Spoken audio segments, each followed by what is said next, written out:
கிறிஸ்து இயேசுக்குள்ளாக அன்புடன் நினைக்கப்பட்ட அன்புக்குரிய சகோதர சகோதரிகளே, அனைவருக்கும் மீண்டுமாக பிதாவாகிய தேவனுடைய நாமத்தினாலும் நம்முடைய இரட்சகராக இயேசு கிறிஸ்துவின் நாமத்தினாலும் அன்பின் வாழ்த்துக்களை உங்கள் அனைவருக்கும் தெரிவித்துக் கொண்டு, தேவன் மறுபடியுமாக நமக்கு இந்த நாளில் ஒரு சந்தர்ப்பத்தை தந்து நம் அனைவரையும் ஒன்று கூட்டி அவருடைய வேதத்தின் மகத்துவங்களை நாம் காணும்படியாக கிருபை தந்திருக்கிறார். தேவனுக்கு கிறிஸ்துவின் மூலம் நன்றிகளை தெரிவித்துக் கொண்டு இந்த ஒரு நாளுக்குரிய வேத பாடத்திற்குள் நாம் கலந்து செல்லலாம். ஜபம் செய்து நாம் இந்த கூட்டத்தை ஆரம்பிக்கலாம். ஆரம்ப ஜபத்தை நடத்தி தரும்படியாக அன்பு சோர் விபின் அவர்களை அன்புடன் நினைக்கிறேன்.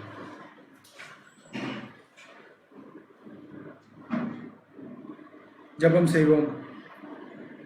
மகா இரக்கமும் கிருபையும் அன்பும் நிறைந்த எங்கள் பரலோக தரப்பனே, ஒருவருக்கே துதி ஸ்தோத்திரம் நன்றிகளை எங்கள் இரட்சகரும் மீட்பருமாய் இருக்கிற கிறிஸ்து இயேசுவின் வழியாக ஏறெடுக்கிறோம். அப்பா, நாங்கள் செய்த பாவங்களை எல்லாம் மன்னித்து எங்கள் வாழ்நாட்களில் ஒரு நாளை நீர் கூட்டிக் கொடுத்து இங்கு சகோதர சகோதரிகளாக ஒன்று கூடி உம்முடைய மகா பெரிதான திட்டத்தையும் அதன் இரகசியத்தையும் அதன் பங்கையும் அதில் எங்களுக்கு நீ வைத்திருக்கிற பங்கையும் நீர் வெளிப்படுத்த சித்தம் வைத்ததற்காக கொடான கோடி ஸ்தோத்திரம் நன்றிகளை ஏறெடுக்கிறோம்.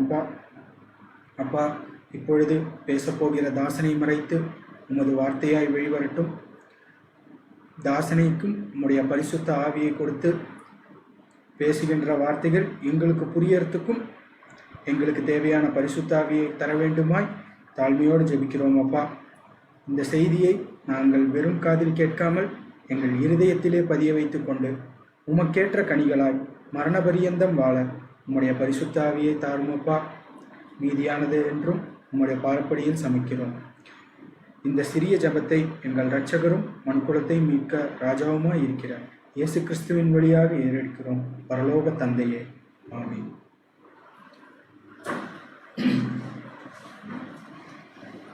அன்புக்குரிய சகோதர சகோதரிகளே, இந்த பொழுதிலும் கூட நாம் பார்க்கக்கூடிய பாடத்தின் தலைப்பு பார்த்தீங்கன்னா, நம்முடைய ஆண்டவராகிய இயேசு கிறிஸ்துவின் 2ஆம் வருகையில் சம்பவிக்கும் வினோதமான சம்பவங்கள். நம்முடைய ஆண்டவராகிய இயேசு கிறிஸ்துவின் 2ஆம் வருகையில் சம்பவிக்கும் வினோதமான சம்பவங்கள் என்ற தலைப்பின் கீழ் தூது கொடுக்கும்படியாக அன்பு சகோதரர் கார்த்திகேயன் அவர்களை அனைவர் சார்பாகவும் அன்புடன் அழைக்கிறோம்.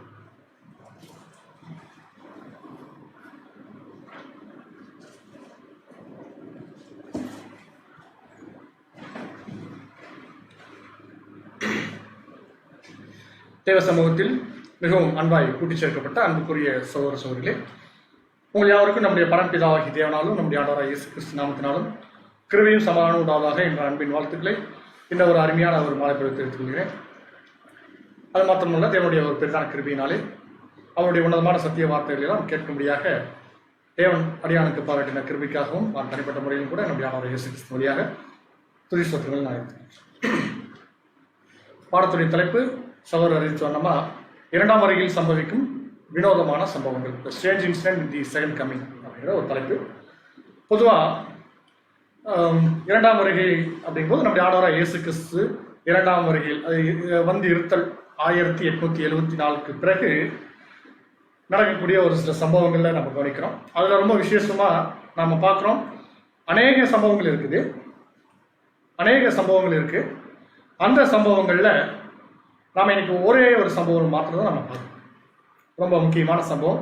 சரிங்க, 2ஆம் வருகையிலிருந்து நம்முடைய ஆண்டவராகிய இயேசு கிறிஸ்து 2ஆம் வருகையில் வந்ததுக்கப்புறம் 1874க்கு பிறகு அதிலிருந்து நீங்கள் எடுத்துக்கிட்டீங்கன்னா சபையினுடைய நிறைவு வரைக்கும் முதல்ல என்னென்ன சம்பவம் நடக்குங்க? யாராவது சொல்ல முடியுமா? நம்முடைய ஆண்டவர் 2ஆம் வருகையில் வந்ததுக்கப்புறம் என்னென்ன சம்பவம் நடக்கும்? அப்படியே ஒரு சீக்வன்ஸாக சொல்ல முடியுமா? முதல்ல என்ன நடக்கும்? பரிசுத்தவான்களுடைய உயிர்த்தெழுதல். Okay, thank you. அடுத்ததுங்க, உலக ராஜ்யங்கள் எல்லாம் ஒரு முடிவுக்கு கொண்டு வர்ற விஷயம். சரி, வேற? நல்ல அருமையான பதில். அதாவது சத்திய வெளிச்சம் ரொம்ப அதிகமாக இருக்கும். சரிங்க, அடுத்தது? அவ்வளோதான் செய்கிறாரா நம்முடைய ஆண்டவர்?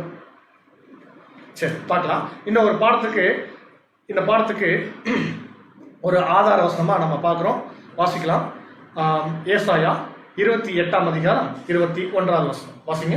ஏசாயா 28ஆம் அதிகாரம் 21ஆம் வசனம். ம். கர்த்தர் தமது கிரியையாகிய அபூர்வமான கிரியை செய்யவும், கர்த்தர் தமது கிருபையாகிய அபூர்வமான கிரியை செய்யவும், தமது வேலையாகிய அபூர்வமான வேலையை நிறைவேற்றவும், ம். அவர் பெராத்சீம் மலையிலே எழும்பினது போல எழும்பி, ம். கிபியோனின் பள்ளத்தாக்கில் கோபம் கொண்டது போல கோபம் கொள்வார். கோபம் கொள்வார். இந்த வசனத்தை நீங்க பார்க்கும்போது இந்த வசனத்துல நீங்க கவனிக்கலாம், அபூர்வமான கிரியை செய்யவும், அபூர்வமான வேலையை செய்யவும் அப்படிங்கிறாங்க. அபூர்வமான வேலை, அபூர்வமான கிரியை அப்படிங்க கொடுக்கப்பட்டிருக்கு இல்லைங்களா? நம்முடைய ஆண்டவராகிய இயேசு கிறிஸ்து அவருடைய அபூர்வமான கிரியை செய்ய போறாங்க. அதான் நம்ம இங்க இப்போ நீங்க இங்கிலீஷ் டிரான்ஸ்லேஷன் பார்க்கும்போது ஸ்ட்ரேஞ்ச் ஒர்க் அப்படிங்கிறது கொடுக்கப்பட்டிருக்குது. நீங்க அதை கவனிச்சிருக்கீங்கன்னு நினைக்கிறேன். ஓகேங்களா? ஸ்ட்ரேஞ்ச் ஒர்க், ஸ்ட்ரேஞ்ச் ஆக்ட் அப்படின்னு இருக்கு. சரி, அது என்ன ஸ்ட்ரேஞ்ச் ஒர்க்? நீங்க தமிழ்ல நீங்க அந்த வசன பகுதி வாசிக்கும் போது உங்களுக்கு எப்படி கொடுக்கப்பட்டிருக்கு அப்படின்னா, மொழிபெயர்ப்பு, தமிழ் மொழிபெயர்ப்புல அபூர்வமான கிரியை. நீங்க அபூர்வம்னு நீங்க வச்சு வைக்கலாம், தவறான மொழிபெயர்ப்பான்னு சொல்ல வரல, ரொம்ப சரியா தான் கொடுக்கப்பட்டிருக்கு. அபூர்வம் அப்படிங்கிற வார்த்தைக்குள்ள என்ன ஒரு விஷயம் அங்க அடங்கி இருக்குன்னு சொல்லி பாத்தீங்கன்னா, அபூர்வம், இது அபூர்வமா இருக்கு அப்படின்னு நம்ம எதை சொல்லுவோம்? இதுவரைக்கும் நம்ம கண்டிராத ஒரு விஷயம் நடக்குது ஒன்று சொல்லலாம். அடுத்தது இந்த ஸ்ட்ரேஞ்சுன்ற வார்த்தைக்குள்ள இருக்குது ஒரு விசித்திரமா, வினோதமா அப்படிங்கிற. வினோதம் அப்படிங்கிற வார்த்தை ரொம்ப சரியா கூட இருக்கும், நீங்க புரிஞ்சு கொள்ளலாம். அப்ப வினோதமான ஒரு விஷயங்களை செய்யறாங்க அப்படின்னா, யாரும் எதிர்பாராத சம்பவங்கள் நடக்கும், நடப்பிப்பார் நம்முடைய ஆண்டவர். சரிங்களா? சரி, அப்படி ஒரு வினோதமான, ஒருவரும் எதிர்பார்க்காத ஒரு சம்பவங்களை, ஒரு சில சம்பவங்கள் நடக்கும். நம்முடைய ஆண்டவர் இயேசு கிறிஸ்துடைய 2ஆம் வருகையின் காலத்துல நடக்கிறது எல்லாமே நம்ம ஆச்சரியப்படத்தக்க ஒரு விஷயமா தான் இருக்கும், பிரமிப்பத்தக்க விஷயமா தான் இருக்குங்கிறத நம்ம புரிஞ்சுக்கணும். பாருங்க, இன்னொரு வசனம் கூட நம்ம வாசிக்கலாம். ஆபகுக் 1ஆம் அதிகாரம் 5ஆம் வசனத்தை வாசிங்க. ஆபகுக் 1ஆம் அதிகாரம் 5ஆம் வசனம். நீங்கள் புறஜாதிகளை நோக்கி பார்த்து ஆச்சரியப்பட்டு பிரமியுங்கள். ஆச்சரியப்பட்டு பிரமியுங்கள். விவரிக்கப்பட்டாலும் நீங்கள் விசுவாசியாத ஒரு கிரியை உங்கள் நாட்களில் நடப்பிப்பேன். விவரிக்கப்பட்டாலும் நீங்கள் விசுவாசியாத ஒரு கிரியை நடப்பிப்பேங்கிறாங்க. அதான விசுவாசியாத கிரியை. எப்படி புரியல? சொன்னா நம்பவே மாட்டீங்க, சொன்னா நம்பவே மாட்டீங்க, அவ்வளவு ஆச்சரியமான ஒரு விஷயம் நடக்க போகுது அப்படிங்கிற. இனிமேல் தான் நீங்க மிகப்பெரிய சம்பவங்களை நீங்க பார்க்க போறீங்க அப்படின்னு சொல்றாங்க. நான் 2ஆம் வருகையில எப்படிப்பட்ட சம்பவங்கள் நடக்கும் அப்படின்னா, நீங்க ஆச்சரியப்படத்தக்க சம்பவம் நடக்கும். யார் ஆச்சரியப்படுவா? தேவனுடைய பிள்ளைகள் ஆச்சரியப்படுவாங்க. இன்னும் சொல்லணும்னா, நம்முடைய ஆண்டவராகிய இயேசு கிறிஸ்துவுக்கும் சபைக்கும் இருக்கக்கூடிய ஒரு உறவு முறை கணவன் மனைவிங்கிற ஒரு உறவு முறை. கரெக்டுங்களா? கணவன் மனைவி உறவுன்னா, கணவன் இது ஒரு அன்பால பிணைக்கப்பட்டிருக்குது இல்லைங்களா? தன்னுடைய மனைவிக்காக ஜீவனையே கொடுத்த கணவன், கணவனுக்காக எல்லாவற்றையும் தியாகம் செய்த, இதுக்கப்புறம் எனக்கு அவர் தான் அப்படிங்கிற அளவுக்கு சொல்லக்கூடிய ஒரு மனவாட்டி. இப்படிப்பட்ட ஒரு மணவாளன் மணவாட்டியுடைய ஒரு வாழ்க்கை எப்படி ஒரு இணைக்கப்பட்டிருக்கு? சபை கிறிஸ்துவோட இணைப்பு. கரெக்டுங்களா? அவருடைய ராஜ்யத்தில் இப்போ என்ன பண்றாருன்னா, இந்த கணவன் மனைவியை இம்ப்ரெஸ் பண்ணக்கூடிய அநேக விஷயங்களை, மனைவி பார்த்து ஆச்சரியப்படக்கூடிய அநேக விஷயங்களை நடைபெற்ற போறார். இந்த ஆச்சரியம் யாருக்குன்னா, சபை வகுப்பார அழைக்கப்பட்டிருக்கிற நமக்கு தான் ஆச்சரியம். அவ்வளவு ஆச்சரியம். நம்ம உன்னத பாட்டோடு நம்ம நிறைய வாசிக்கிறோம். அவர் எப்படி சபையை இம்ப்ரெஸ் பண்றாரு அப்படிங்கிறதெல்லாம் பார்க்கணும். அவர் செய்யக்கூடிய விஷயங்கள் எல்லாமே பயங்கரமான சர்ப்ரைஸ் தான் கொடுப்பார். சரிங்களா? ரைட். இப்போ இந்த வினோதமான சம்பவங்கள்ல மிக மிக முக்கியமான ஒரு சம்பவங்கள் நாம பார்க்க போறோம். இது 2ஆம் வருகையில சம்பாதிச்சுட்டு இருக்கிற ஒரு விஷயங்கள். இந்த உலகத்தினுடைய நிறைவு பகுதியில, அதுல ரொம்ப விசேஷமா சபை நிறைவடைய போற இந்த விஷயத்துல 2ஆம் உலகம், அதுலயும் சுவிசேஷ யுகம் ஒரு எண்டுக்கு வரப்போகுது. அந்த எண்டில் நம்ம இருக்கிறோம். அந்த எண்டில் நடக்கக்கூடிய மிக முக்கியமான சம்பவங்களை நம்ம இன்னைக்கு நம்ம பாடமாக பார்க்க போகிறோம். ஒரே ஒரு இன்சிடென்ட் மாத்திரம் நம்ம பார்க்க போகிறோம். அதுக்கு நம்ம என்ன பண்ண போறோம்னா, இந்த பாடத்தை பார்க்கறதுக்கு ஒரு சின்ன ஒரு குட்டி கதை. எங்கிருந்து அப்படின்னா, பைபிள்ல இருந்து. யாருடைய வாழ்க்கையில் அப்படின்னா, இஸ்ரேல் ராஜாவாகிய யெகூனுடைய வாழ்க்கையில் நடந்த ஒரு சின்ன ஒரு இன்சிடென்ட்டை எடுத்து நம்ம பார்க்க போகிறோம். யாருங்க இந்த யெகூ அப்படின்னு சொல்லி பார்த்தோம்னா, பார்க்குறோம். இவர் இஸ்ரேலில் ராஜாவாக இருந்த ஆகாப், யெசபேல் இருக்கிறாங்க. நம்ம படிச்சுக்கிறோம். அந்த ஆகாப், யெசபேல் அவங்களுக்கு பின்னாடி வந்த ஒரு ராஜா தான் யாருன்னு பார்த்தீங்கன்னா இந்த யெகூ. சரிங்களா? அவங்க அந்த ஜெரோராம் அப்புறம் யெகூ. சரிங்களா? இந்த யெகூ ராஜாவா இருக்கும்போது ராஜாவானே செஞ்ச ஒரு சில விஷயங்களை நம்ம பார்க்க போறோம். என்ன சம்பவங்கள் அப்படின்னா, முதல்ல இவர் ராஜாவாகும் போது எப்படி ஒரு ராஜானா தீர்க்கதரிசி தன்னுடைய ஊழியக்காரர்கள் எல்லாம் சரி அந்த தீர்க்கதரிசி என்ன பண்ணுவாங்க, அந்த யெகூவை இவர் ஒரு சேனாதிபதியா இருக்கிறார். சரிங்களா? ராஜாவா இல்ல, சேனாதிபதியா இருக்கிறார். சேனாதிபதியா இருக்கிற ஒருத்தரை என்ன பண்றாங்கன்னா அவரை தேவனுடைய வார்த்தை தீர்க்கதரிசிகளை கொண்டு அபிஷேகம் பண்ணி ராஜாவாக்குறாங்க. வசனம் பகுதி நீங்க வாசிக்கலாம் பாருங்க. 2 ராஜாக்கள் 9ஆம் அதிகாரம் 6வது வசனம் வாசிங்க. 2 ராஜாக்கள் 9ஆம் அதிகாரம் 6ஆம் வசனம். அவன் எழுந்து அறை வீட்டிற்குள் பிரவேசித்தான். அவன் அந்த ஸ்தலத்தை அவன் தலையின் மேல் வார்த்து அவனை நோக்கி, இஸ்ரவேலின் தேவனாகிய கர்த்தர் சொல்லுகிறது என்னவென்றால், உன்னை கர்த்தருடைய ஜனமாகிய இஸ்ரவேலின் மேல் ராஜாவாக அபிஷேகம் பண்ணினேன். ஆமாங்க. இது யார் அப்படின்னா, அவன் எழுந்து ஒரு தீர்க்கதரிசி என்ன பண்றாங்க அப்படின்னா, போயிட்டு அந்த யெகூவை ராஜாவா அபிஷேகம் பண்றாங்க. இப்ப ராஜாவா அபிஷேகம் பண்ணப்பட்டாச்சு. கர்த்தருடைய ஜனமாகிய இஸ்ரேல் மேல் ராஜாவாக அபிஷேகம் பண்ணினாங்க. யாருவ? யெகூ. சரிங்களா? இப்ப யெகூ ராஜாவா ராஜ்ய பாரத்தை ஏற்றுக்கொண்ட உடனே அவர் என்ன பண்றாருன்னா, ஒரு மிகப்பெரிய ஒரு சபதம் எடுக்கிறார். எப்படிப்பட்ட சபதம் எடுக்கிறார்? ராஜா சொன்னாங்க, நாங்கள் ஆட்சிக்கு வந்தால் முதல்ல நாங்கள் இந்த விஷயங்களை செய்வோம். நாங்கள் போடுற முதல் கழுத்து என்ன கழுத்துங்க? 2 கிலோவுக்கு 2 ரூபாய்க்கு அரிசி கொடுப்போம், இல்லை இலவசமாக அரிசி தருவோம், வேலை தருவோம் சொல்லிட்டு சொல்லுவாங்க இல்லைங்களா? அந்த மாதிரி இப்போ நான் ராஜாவானோடனே முதல்ல செய்யறது என்ன தெரியுங்களா? சொல்றாரு, தேவனுடைய பிள்ளைகளா இருந்தவங்கள, தேவனுடைய தீர்க்கதரிசிகளை என்ன பண்ணாங்க? அழிச்சு கொன்ன அந்த குடும்பத்தை என்ன பண்ணுவாங்க? நிர்மூலமாக்கணுங்கிறத அவர் முதல் எடுத்த சபதம். அதுக்கு அவர் சொல்றாரு ஒரு விஷயம்னா, அந்த வீட்டில் இருக்கக்கூடிய நாய் முதல் விட மாட்டேங்கிறார். வாசிங்க 9:8. 2 ராஜாக்கள் 9ஆம் அதிகாரம் 8ஆம் வசனம் 9ஆம் வசனம். ஆகாபின் குடும்பம் எல்லாம் அழியும்படிக்கு. யாருக்கு இந்த ஆகாப்? யேசபேலுடைய கணவன். இந்த ராஜா தான் என்ன பண்றாருன்னா, அநேக தவறான விஷயங்களை நடப்பிச்ச ஒரு ராஜா. நான் ஆகாபுக்கு சுவரில் நீர் விடும் ஒரு நாய் முதலாய் இராதபடிக்கு இஸ்ரவேலிலே அவனுடையவர்களின் அடைப்பட்டவனையும் விடுபட்டவனையும் கருவறுத்து ஆகாபின் குடும்பத்தை நேபாத்தின் குமாரனாகிய யெரொபெயாமின் குடும்பத்துக்கும் அகியாவின் குமாரனாகிய பாஷாவின் குடும்பத்துக்கும் சரியாக்குவேன். இப்ப என்ன பண்றாருன்னா, அந்த ஃபேமிலில ஒருத்தர் கூட மிஞ்ச மாட்டாங்க. அதை அவர் சொல்லும்போது சொல்றாங்க ரொம்ப அழகா, அந்த வீட்டுல ஒரு நாய்க்குட்டி வளர்த்துட்டா கூட அந்த நாய்க்குட்டி கூட விட மாட்டேங்கிறார். சரிங்களா? இதுதான் அவர் ராஜ்யபாரம் எடுத்து சபதம் பண்ணி செஞ்ச முதல் விஷயம். அதுல என்ன நடக்குது அப்படின்னா, இப்ப இவர் என்ன பண்றாருன்னா, ராஜாவாயிட்டு இப்ப அந்த இஸ்ரேல் தேசத்துக்குள்ள போறாரு. இஸ்ரேலுக்குள்ள போகும்போது இப்ப ராஜா வர்றான்னு கேள்விப்பட்ட உடனேயே இந்த யேசபேல் அம்மா என்ன பண்றாங்க அப்படின்னா, தன்னை சிங்காரிச்சு கொண்டு ராஜாட்ட பேச வர்றாங்க. வசன பகுதி வாசிங்க. 2 ராஜாக்கள் 9ஆம் அதிகாரம் 30ஆம் வசனம். 2 ராஜாக்கள் 9ஆம் அதிகாரம் 30ஆம் வசனம். யெகூ இஸ்ரேலுக்கு வந்தான். அதை யேசபேல் கேட்டபோது தன் கண்களுக்கு மையிட்டு தன் தலையை சிங்காரித்துக் கொண்டு ஜன்னல் வழியாக எட்டி. ஏன் இந்த அலங்காரம்?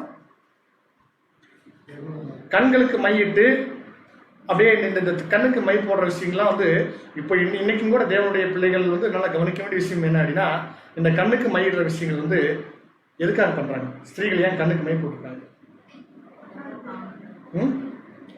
தன் அழகா காட்டுமா? மயக்கிறது. ஒரே வார்த்தை என்னன்னா அது மயக்கம். இது இன்னும் கூட சொல்லணும்னா ரொம்ப ஒரு சில விஷயங்கள் நம்ம புரிஞ்ச வேண்டிய விஷயம் என்னன்னு கேட்டீங்கன்னா, இது தவறான விஷயம். இன்னைக்கு கூட நம்ம ஒரு சில சகோதரர்கள் இந்த மாதிரி விஷயங்களை செஞ்சுட்டு இருக்காங்க அப்படின்னா, அது யேசபேலுடைய குணலட்சணம். காரணம் என்னன்னா, அடுத்தவங்களை இம்ப்ரெஸ் பண்றதுக்காக சேரும். சரிங்களா? சரி, ஏன் நம்ம இது பண்றாங்க? இவர் நம்மளுடைய கணவன் இப்போ மறிச்சாச்சு, கணவன் இல்லை. இப்போ என்ன பண்றாங்கன்னா, இந்த அம்மாவுடைய குணலட்சணம் என்ன? வேசித்தனத்துல இந்த அம்மா பெயர் பெற்றவங்க. ராஜாக்களோடு வேசித்தனம் பண்ணுவாங்க. ராஜாக்களோடு வேசித்தனம் பண்றதுல இந்த அம்மா கைது இருந்தவர்கள். இப்போ வர்றது யாருங்க? ஒரு ராஜா. அந்த ராஜாவை இம்ப்ரெஸ் பண்றதுக்காக இப்படிப்பட்ட ஒரு காரியத்தை என்ன பண்றாங்கன்னா செய்யறாங்க. சரி, இப்போ என்ன நடக்குது அப்படின்னா, இப்போ இந்த அம்மாவுடைய கண்ணுக்கு மையிட்டு தாயை சிங்காரிச்சுட்டு வந்தா மயங்கிறதுக்கு இது சாதாரண ராஜாவா? யெகூ ராஜாவானது சபதம் எடுத்திருக்கிறார். என்ன தெரியுங்களா? இந்த குடும்பத்தை தான் அழிக்க போறேன்னு சபதம் எடுத்திருக்காரு. இப்ப என்ன பண்றாருன்னா, ஏற்கனவே தீர்க்கதரிசிகளால் உரைக்கப்பட்டது என்ன தெரியுங்களா? இந்த அம்மாவுடைய சாவு எப்படிப்பட்டது முன்னாடி இப்ப என்ன பண்றாருன்னா அந்த காட்சி பாருங்க. இவர் ரதத்துல வந்துட்டு இருக்கிறார். நம்ம மேல ஜன வழி எட்டி பாக்குறாங்க. பார்க்கும்போது இவர் கேட்கிறார், என்ன கேட்கிறார்? என் பட்சத்துல யாராவது இருக்கிறீங்களா? அங்க என் ஆள் யாராவது இருக்கிறீங்களா? இருக்கிறோம் அப்படின்னு சொல்றாங்க. அந்த அப்படியே அங்க என்ன சீனே மாறி போகுது. நம்ம என்னமா நினைச்சிட்டு வந்து நிற்குது, ஜன்னல் எட்டி பார்க்குது. இப்ப அப்படின்னா அப்படியே சீன் மாறி போச்சு. அப்படியே என்ன பண்றாங்கன்னா,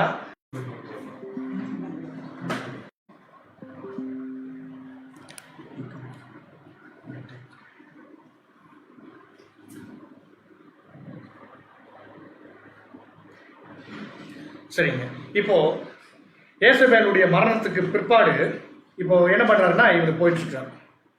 ஆப்போசிட்ல ஒருத்தர் சந்திக்கிறார். இப்பதான் நீங்க பாடத்துல ரொம்ப முக்கியமா கவனிக்கணும். ஆப்போசிட்ல ஒருத்தரை சந்திக்கிறார். ஆப்போசிட்ல ஒருத்தர் சந்திச்சு அவர்கிட்ட பேசி, என்ன மாதிரியே நீ இருக்கிறியா, எங்கூட வா, நான் செய்யற வேலையை நீயும் செய் அப்படின்னு சொல்லிட்டு ஒரு மனுஷனை கூட்டி செய்கிறார். நீங்க அந்த வசனத்தை நீங்க வாசிக்கலாம் பாருங்க. 2 ராஜாக்கள் 10ஆம் அதிகாரம் 15ஆம் வசனம். 2 ராஜாக்கள் 10ஆம் அதிகாரம் 15ஆம் வசனம். அவன் அவ்விடம் விட்டு புறப்பட்ட போது தனக்கு எதிர்பட்ட ரேகாபின் குமாரனாகிய யோனதாபை சந்தித்து அவனை உபசரித்து. யாரை இங்க சந்திக்கிறாங்க? யோனதாபை சந்திச்சு அவர் யோனதாப் என்ன பண்றாருன்னா, அவன் அவ்விடம் விட்டு புறப்பட்ட போது தனக்கு எதிர்பட்ட, இப்ப ஆப்போசிட்ல யார் வர்றா? யோனதாப் வர்றார். இவர் வண்டியில் போயிட்டு இருக்கிறார், ரதத்துல போயிட்டு இருக்கிறார். அங்க யோனதாப் ஆப்போசிட்ல வர்றார். யோனதாப்பை பார்த்துட்டு இப்ப என்ன பண்றாருன்னா, இப்போ வண்டி நிறுத்தி பேசுறார். சரிங்களா? இப்ப வண்டியில் வர்றது யாருங்க? ராஜா. ஆப்போசிட்ல வர்றது யாருங்க? யோனதாப். ஏதாவது பதவியில் இருக்கிற மாதிரி இங்க கொடுக்கப்பட்டிருக்கா? சாதாரண அந்த தேசத்தினுடைய ஒரு பிரஜை. சரிங்களா? ரைட். இப்ப என்ன அவர்கிட்ட வண்டி நிறுத்தி பேசுறாரு? வாசிங்க. என் இருதயம் உன் இருதயத்தோட செம்மையா இருக்கிறது போல உன் இருதயமும் செம்மையா இருக்கிறதா என்று கேட்டான். என் இருதயம் உன் இருதயத்தோட செம்மையா இருக்கிறது போல எப்படி நம்ம புரிஞ்சுக்கலாம்? என்ன மாதிரியே நீ இருக்கிறியா? என்ன மாதிரியே நீயும் யோசிக்கிறியா? நான் உன்ன மாதிரியே இருக்கிறேன், நான் உன்ன மாதிரி யோசிக்கிறேன். வா. இப்ப என்னாச்சுங்க?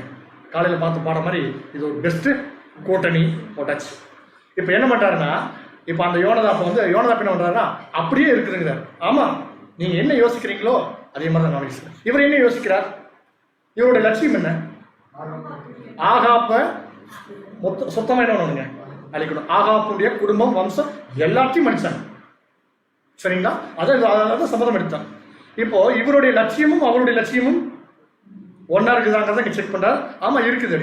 சரி வா, வண்டியில் ஏறு அப்படின்னு சொல்லி ஏத்துறேன். தொடர்ந்து வாசிங்க. அதற்கு யோனதாப் அப்படியே இருக்கிறது என்றான். அப்படி இருக்கிறதானால் உன் கையை தா என்று சொன்னான். அவன் தன் கையை கொடுத்த போது அவனை தன்னிடத்தில் ரதத்தின் மேல் ஏறி வர சொல்லி. இப்ப கையை கொடுத்து அப்படியே என்ன பண்றாருன்னா, வண்டியில ஏத்திட்டார். வண்டியில இவரோட வண்டியில ஏத்திட்டு இப்ப போற பாருங்க. ஒண்ணுல ஒரு சீஃப் மினிஸ்டர் அப்படியே போயிட்டு இருக்காரு. அப்படி போற வழியோட காரை நிறுத்திட்டு, தம்பி எங்கப்பா போற? வா, வேலை நிறைய இருக்குது, வண்டியில் ஏறு வா அப்படி சொன்னா எப்படி இருக்கும்?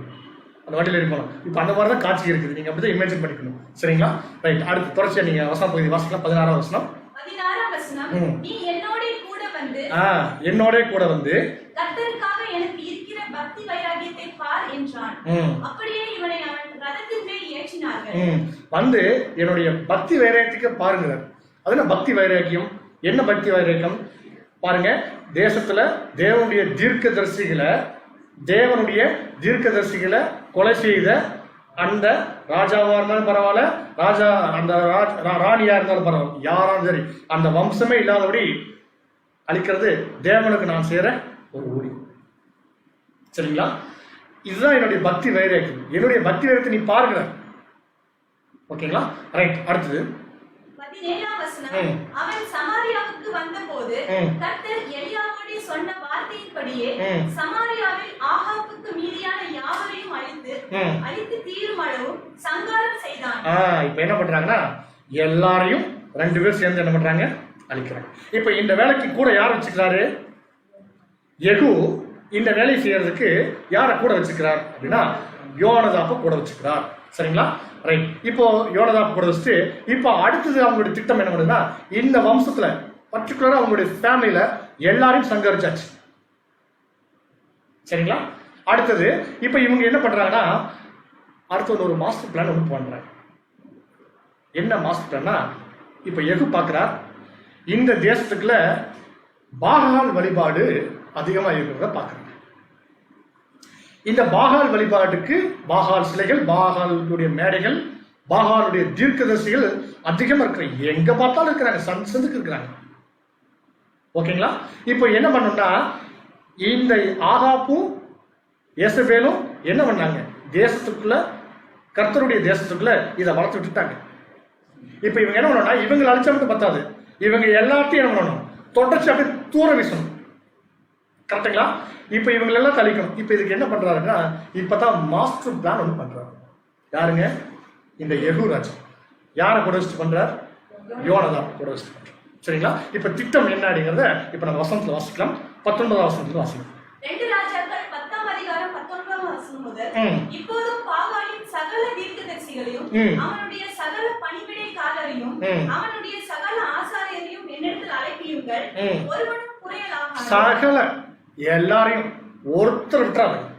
எல்லா தீர்க்கதரிசிகளையும் நீங்க என்ன பண்ணுன்னா, எல்லாத்தையும் இன்வைட் பண்ணுங்க. எதுக்கு அப்படின்னா, நான் ஒரு பெரிய பண்டிகையை, பாகாலுக்கு ஒரு பெரிய பண்டிகையை பண்ண போறேன்.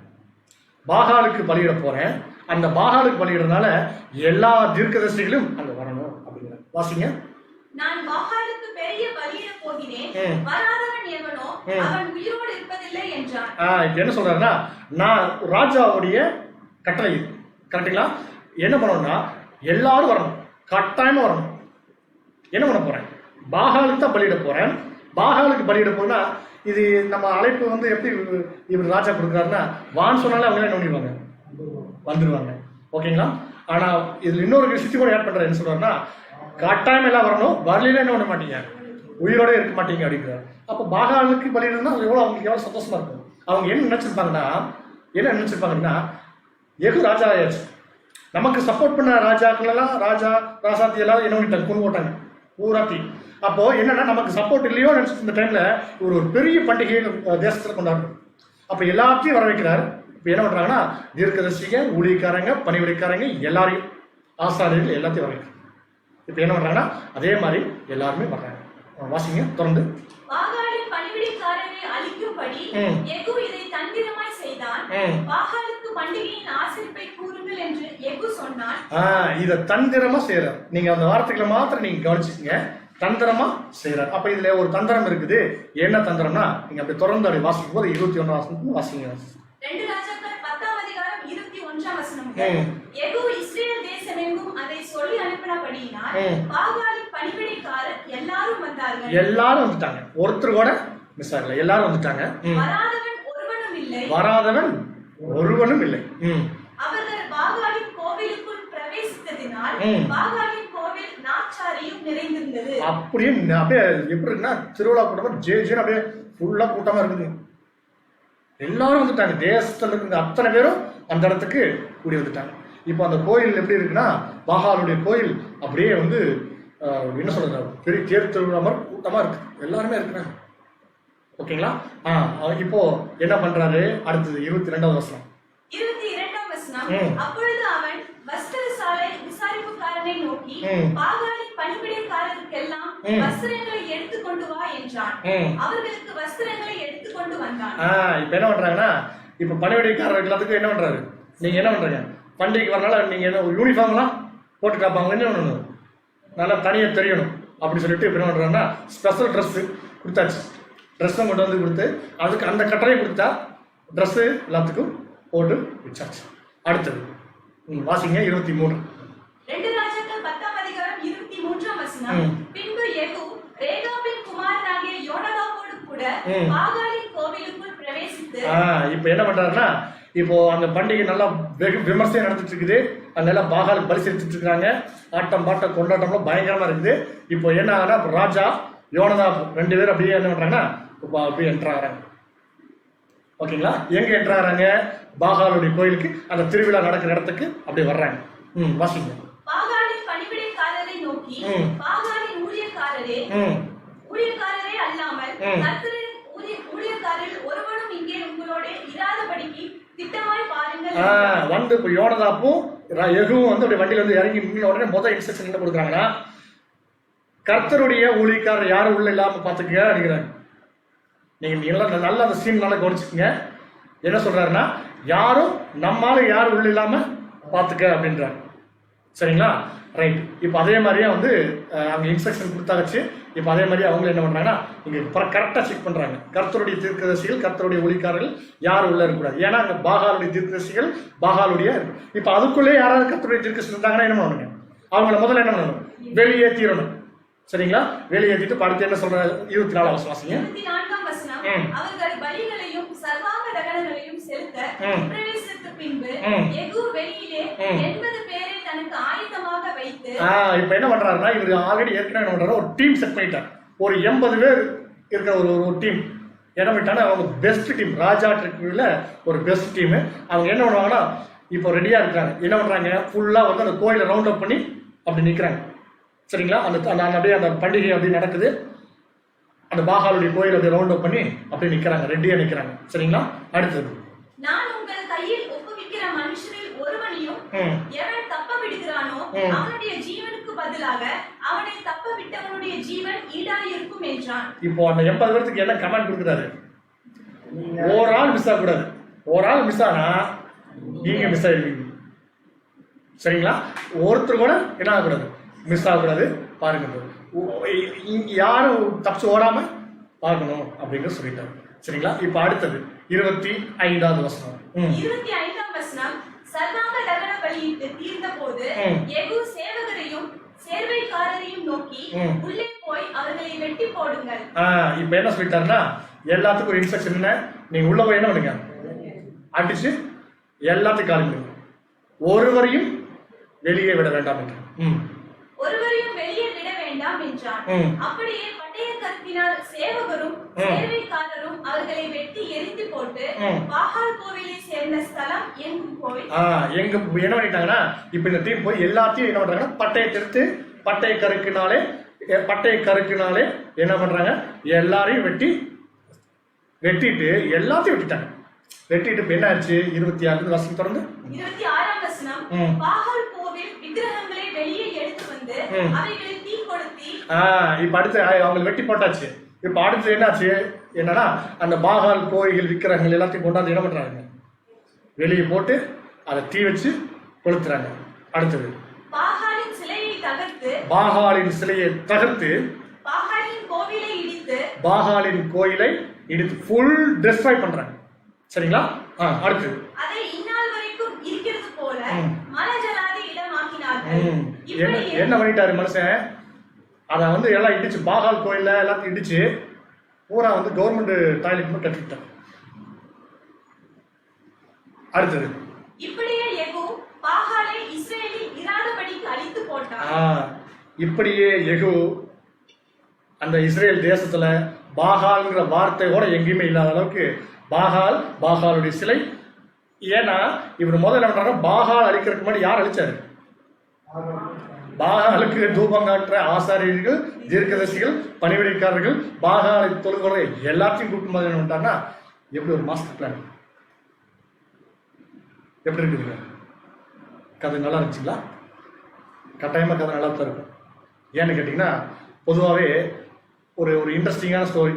இப்போ நான் பாருங்க, நம்ம மனுஷங்களுடைய மனநிலை எப்படி இருக்குன்னா, எப்பவுமே வந்து என்ன பண்ணுவாங்க, ஒருத்தர் அடி வாங்கிட்டே இருந்தால் சினிமா கூட பார்க்க மாட்டாங்க. அது திருப்பி அடிக்கும் போது தான் என்ன ஆகுனா பயங்கர இன்ட்ரெஸ்டிங்காக இருக்கு இல்லைங்களா? அந்த மாதிரி தான் போயிருக்கு. இப்போ இந்த கதையெல்லாம் கேட்கும்போது அது ராஜா, ஏன்னா ஒரு தேவனுக்கு தேவன் மேல கர்த்தர் மேல இருக்கிற வைராக்கியத்தை பாருங்கன்னு தான் சொல்லித்தான் அந்த விஷயம் செஞ்சார். இப்போ இந்த விஷயத்தெல்லாம் வந்து அவர் சார்ஜ் எடுத்தோடனே பண்ண உடனே அந்த தேசத்தில் இருக்கிறவங்களுக்குலாம் எப்படி இருக்கும்? இந்த மாதிரி செய்யறதுக்கு தான் யாருமே இல்லை. கரெக்டுங்களா? அப்படியே அந்த யோனதாப்புக்கெல்லாம் பக்கத்துல இருந்து இந்த சீன் பார்க்கும்போது, ராஜா பண்ற ஒவ்வொரு தந்திரத்தையும் பார்க்கும்போது யோனதாப் என்ன நினைப்பாரு, இந்த ராஜாவுக்காக நம்ம என்ன பண்ணலாம், என்ன வேணும் பண்ணலாம், அவ்வளோ விஷயங்கள். ஏன்னா 2 பேர்த்துடைய இறுதியும் எப்படி இருந்துச்சுங்க, ஒன்றா இருந்துச்சு. கூடவே கார்ல ராஜா அவர் வட்டியிலே ஏற்றிட்டு போறாருன்னா அவங்க அவ்வளோ நல்லா க்ளோஸ் ஆயிட்டாங்க. சரி, இப்போ இது அருமையான ஒரு நிழல். இந்த ஒரு காரியத்துக்குள்ள ஒரு ஞான அர்த்தம் இருக்குது, நம்ம பார்க்குறோம். இப்போ நீங்கள் கடை நீங்கள் சொல்லுவீங்கன்னு நான் நினைக்கிறேன், விசுவாசிக்கிறேன். சரி, நம்ம இதில் இருக்க பொதுவாக நம்ம ஒரு நிழல் பொருள் அடிப்படையில் ஒரு பாடத்தை பார்த்தோம்னா, அந்த நிழலில் இருக்கக்கூடிய மிக முக்கியமான ஒரு சம்பவங்கள் கதாபாத்திரங்களை நம்ம வந்து முதல்ல யாருக்கு ஒப்புமையாக கொண்டாந்து முதல்ல சூட் பண்ணி அப்படி நிறுத்திடணும். கரெக்டுங்களா? அப்படியே சூட் பண்ணி பார்த்துட்டோம்னா அதுக்கப்புறம் நம்ம வந்து நம்ம தேவனுடைய பரிசுத்தாவினால நம்ம என்ன பண்ணுவோம் அப்படின்னா இந்த சம்பவங்களை அடுத்து மேட்ச் பண்ணுவோம். முதல் கதாபாத்திரங்கள் நம்ம வந்து மேட்ச் பண்ணி பார்க்கணும், அப்புறம் சம்பவங்களை நம்ம வந்து பொருத்தி பார்க்கணும். சரிங்களா? முதல்ல நம்ம விசுவாசிக்கிறோம் இந்த இஸ்ரேல் ராஜாவாகிய யெகூ யாரைத்தான் அடையாளப்படுத்த முடியும் சொல்லுங்க? நம்முடைய ஆண்டவராக இயேசு கிறிஸ்து. இது 2ஆம் வரியில ராஜாதி ராஜாவா அவர் வந்து இருக்கக்கூடிய ஒரு சூழ்நிலை. 1874 பிறகு அவர் வந்து செய்யக்கூடிய ஒரு விஷயம். நம்ம பாருங்க, நம்ம அப்படித்தான் பார்க்கிறோம். இந்த இஸ்ரேலின் ராஜாவாகிய யெகூ யாரை அடையாளப்படுத்துறாரு அப்படின்னா யாருங்க? நம்முடைய ஆண்டவராக இயேசு கிறிஸ்து 2ஆம் வரியில வந்து அவர் சார்ஜ் எடுத்திருக்கிற ஒரு விஷயத்தை அடையாளப்படுத்துறார். சரிங்களா? ரைட். இப்போ அவர் ராஜாவா வந்துட்டார், இவர் தான் ராஜா. சரிங்க. அடுத்தது இருக்கக்கூடிய ஒரு மிக முக்கியமான ஒரு கதாபாத்திரம் யோனதான். இது அவ்வளோ கஷ்டமா இருக்கிறதுக்கு வாய்ப்பு இல்லைன்னு நான் நினைக்கிறேன். யாரா இருக்கிறதுக்கு வாய்ப்பு இருக்குங்க?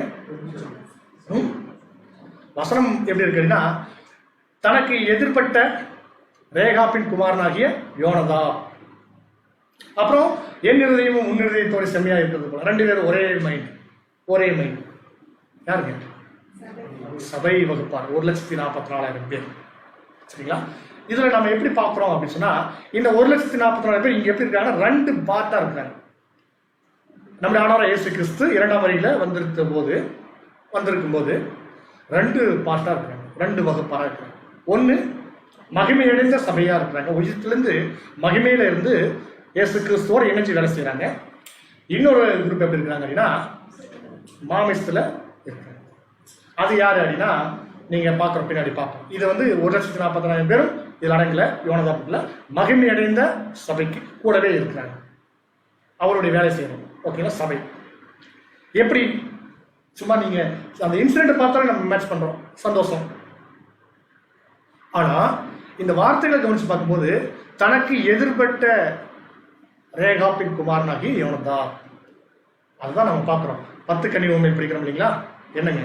மத்தேயு 25ஆம் அதிகாரம் 6வது வசனத்துல வாசிக்கும் போது, நடுராத்திரியில இதோ மணவாளன் வருகிறார், அவருக்கு எதிர்கொண்டு போக புறப்படுங்கள் என்று சத்தம் உண்டாயிற்று. அப்ப என்ன சொல்லப்பட்டிருக்குது? அந்த ஓமையில கவனிச்சு பார்க்கும்போது இதோ மணவாளன், கரெக்டுங்களா?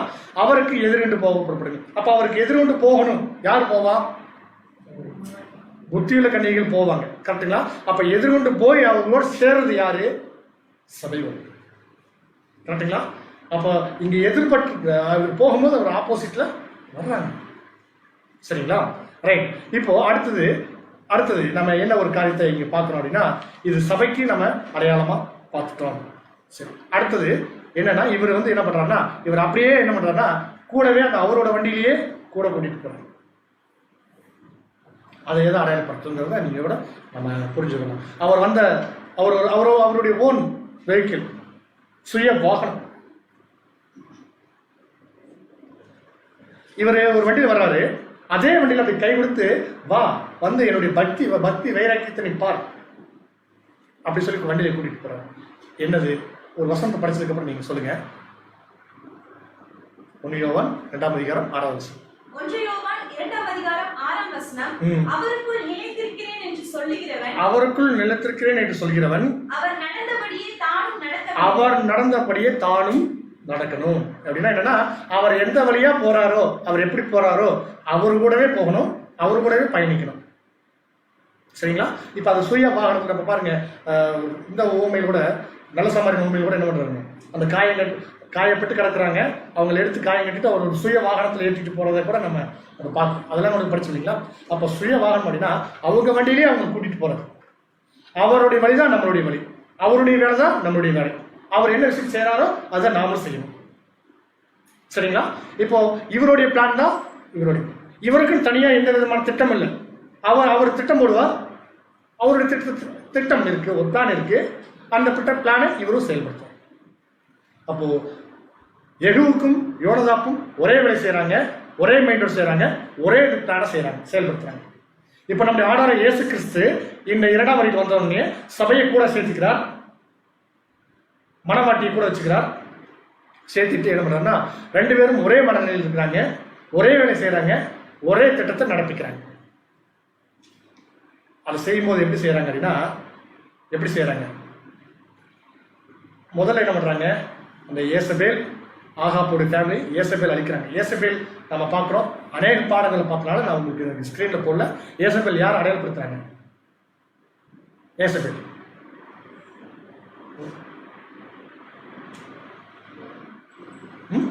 கரெக்டாக சொல்றீங்க, சொல்லலாம்.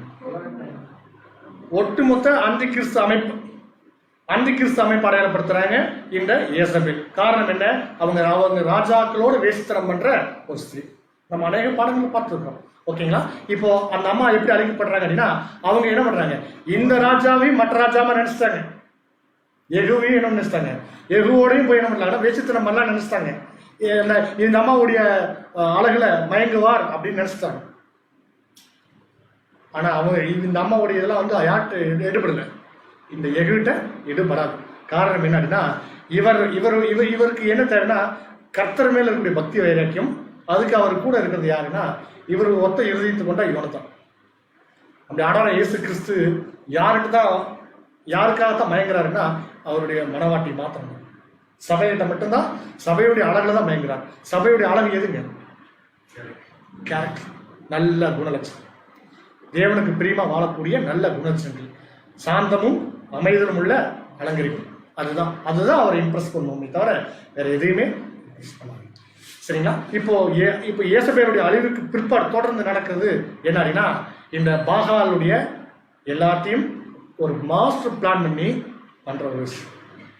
இப்ப நம்ம ஆண்டவர் இயேசு கிறிஸ்து 2ஆம் வரையில் வந்து செஞ்சு கொண்டிருக்கிற செய்ய போற எல்லா ஒரு தந்திரமான விஷயம் என்னன்னா இந்த மாஸ்டர் பிளான். பாகாலுடைய மேடைகளை அழிக்கிறதும், பாகாலுடைய தீர்க்கதரிசிகளை, பாகாலுடைய பணிவிடைக்காரர்களை, பாகாலுடைய ஆசாரிகளை ஒட்டுமொத்தமா அவங்கள அப்படியே தொடச்சு தூர வீசுறதா இப்ப நடக்க போகுது. சரிங்களா? இதுதான் மாஸ்டர் பிளான், இதுதான் ராஜ தந்திரம். சரி, என்னவா இருக்கும்? அவர் அங்க என்ன பண்ணார்? எல்லோரையும் என்ன பண்றாரு? எல்லாரும் என்ன பண்றாரு? முதல்ல என்ன பண்றாருன்னா, இவங்க அழிக்கிறதுக்கு அவர் போட்ட பிளான் என்ன நம்ம படிச்சோம் இல்லைங்களா? அதை நீங்க நல்லா கவனிச்சிருப்பீங்கன்னு நினைக்கிறேன். நான் முதல்ல ஒரு பெரிய ஒரு பண்டிகையை அனௌன்ஸ் பண்றேன். ஒரு மிகப்பெரிய ஒரு பண்டிகையை அனௌன்ஸ் பண்ணி, அந்த பண்டிகைக்கு இது பாகாலுடைய பண்டிகை, எல்லாரும் வாங்க அப்படின்னு என்ன பண்றாருன்னா முதல்ல நம்ப வைக்கிறார். அவங்க எல்லோரும் சந்தோஷமா எல்லாரும் வர்றாங்க. வந்துட்டு உள்ள விட்டு ரவுண்டு கட்டி பூராத்தி வெட்டிடுறாங்க.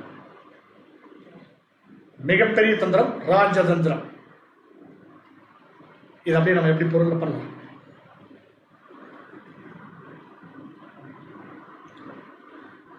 கட்டாயமா நீங்க யோசிப்பீங்க நினைக்கிறேன். இதுதாங்க ராஜதந்திரம். என்ன பண்றோம்?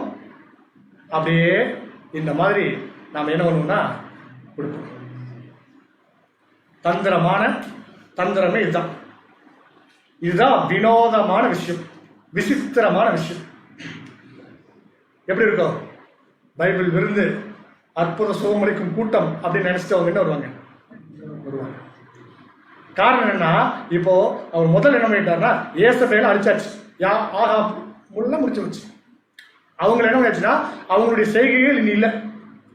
ஆனா அவங்கள பின்பற்றி இருக்கக்கூடிய தீர்க்கதரிசிகள், ஆசாரியர்கள் எல்லாமே இருக்கிறாங்க, பணிவிடைக்காரர்கள் எல்லாம் இருக்கிறாங்க. இப்போ இவங்க எல்லாத்தையும் என்ன பண்றாரு அப்படின்னா இப்போ கம்ப்ளீட்டா என்ன பண்றாரு? எல்லாத்தையும் அழிக்கணும். அப்போ நாம பண்ற இந்த அறுவடை ஊழியத்தில் இருக்கக்கூடிய ஒரு விஷயம் தான். அநேக சகோதரர்கள் கேட்டாங்க, ஏன் பிரதர் நம்ம யாரும் சொல்லாம ஏன் செய்யணும்?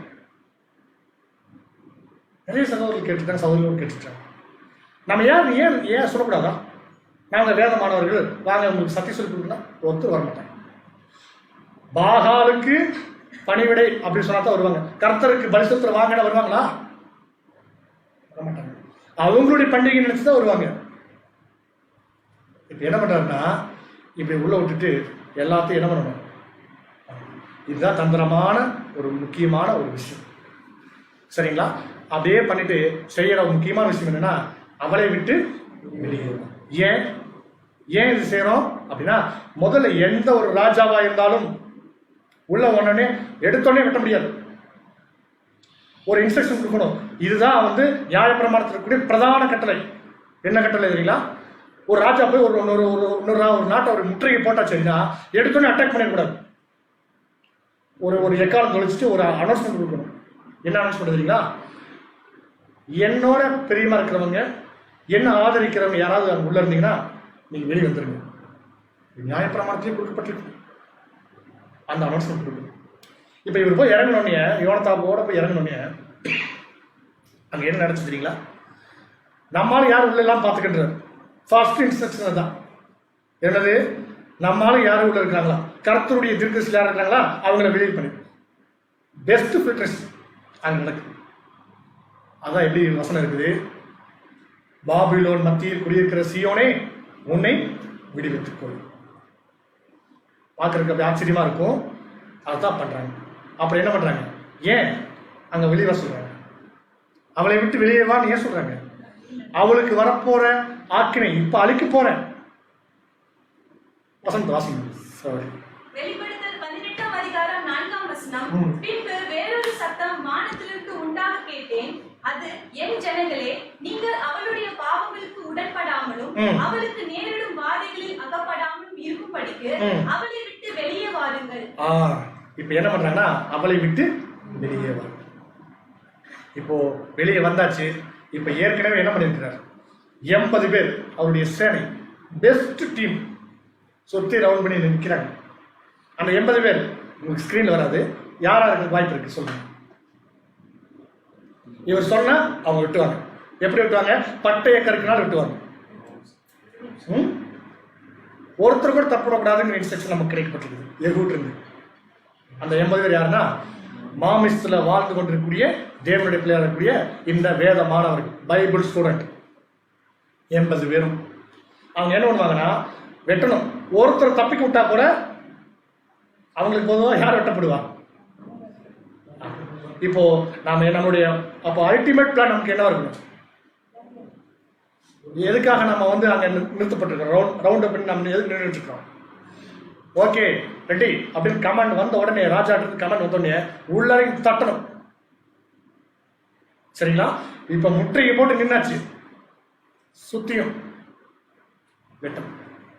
அப்படியே ஒருத்தர் கூட தப்ப விடாம வெட்டி வீசு.